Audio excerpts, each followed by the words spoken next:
तुम्हारे अज्ञान की पोल खुलेगी और जनता तुम्हें थूक क्या करेगी, धक्का रहेगी। तुम किस सोए पड़े थे, इस अज्ञान को हमें बांट रहे थे। ये ऐसा शास्त्र, ये सत्यार प्रकाश जिसमें कोई सत्य नाम की चीज नहीं, पूरा वेद विरुद्ध ज्ञान भरा है। दयानंद जी के जो अनुयायी हैं, विशेषकर वो जो सत्यार प्रकाश को बेच के अपना काम चला रहे हैं और वेदों को बेच करके अपनी दुकान चला रहे हैं, या फिर सत्यार प्रकाश की महिमा बताकर दुनिया को अपने पीछे लगा कर महर्षि आचार्य गुरु पद पर विराजमान है, उनको समस्या आ गई कि ये तुम्हारे चेले सब भागेंगे और तुम्हारी दुकानें बंद होंगी।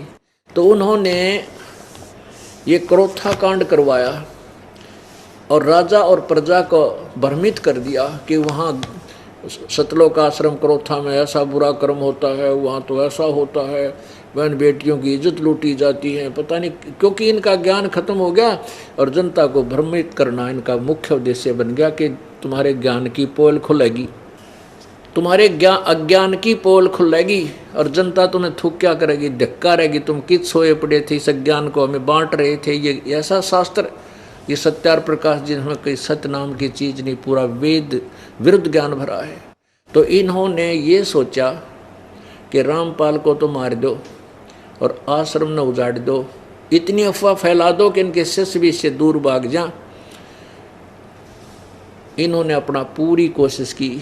हरियाणा का मुख्यमंत्री भूपेंद्र सिंह हुड्डा जी, ये भी आर्य समाजी, इनका खूब दाव लग गया। इसको भ्रमित कर दिया कि वहाँ पर ऐसा गंदा कर्म होता है, ऐसा होता है। न्यों ना बताया कि हमारी खाल तार दी, हमारे अज्ञान की पोल खोल दी रामपाल ने, वह ना बताई। अब आई सामने सब कहे, ये सच्चाई अब ऊपर आकर रहेगी, इसको कोई रोक नहीं सकता। इनने तो अपने कर्म बिगाड़ लिए, अपने भाग फोड़ लिए, संतों और भक्तों को सता करके और परमात्मा का विरोध करके। ये कर कुछ नहीं सकेंगे, परमात्मा के सामने इनकी कोई अस्तित्व नहीं है, इनकी बिरान माटी होगी। इनके घर में वो दुख दिखा, मैं बद्दुआ नहीं दे रहा, क्योंकि आम के पेड़ के कांटे नहीं होते।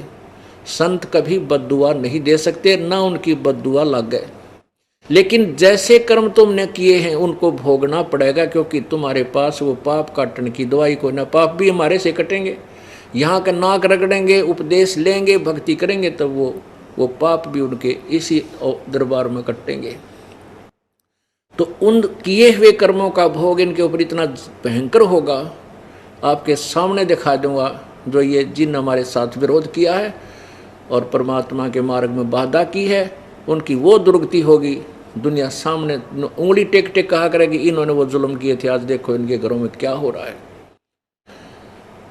इनने पाप इतना कर दिया, मतलब ये दास ना बद्दुआ दे रहा है, ना इनको को श्राप दे सकता, ना श्राप हमारा लाग गया किसी का, क्योंकि आम के पेड़ का कांटे नहीं होते, फल ही फल होते। तो संत बद्दुआ नहीं देते। आम के पेड़ पर टंग के को वैसे गिर कर टांग तोड़वा ले, वह बात दूसरी है। शराबी चढ़ जाए, ऊपर पड़ जाए नीचे, वो आम का दोष नहीं, वो उसके अपनी ही लापरवाही से ही चोट खाएगा।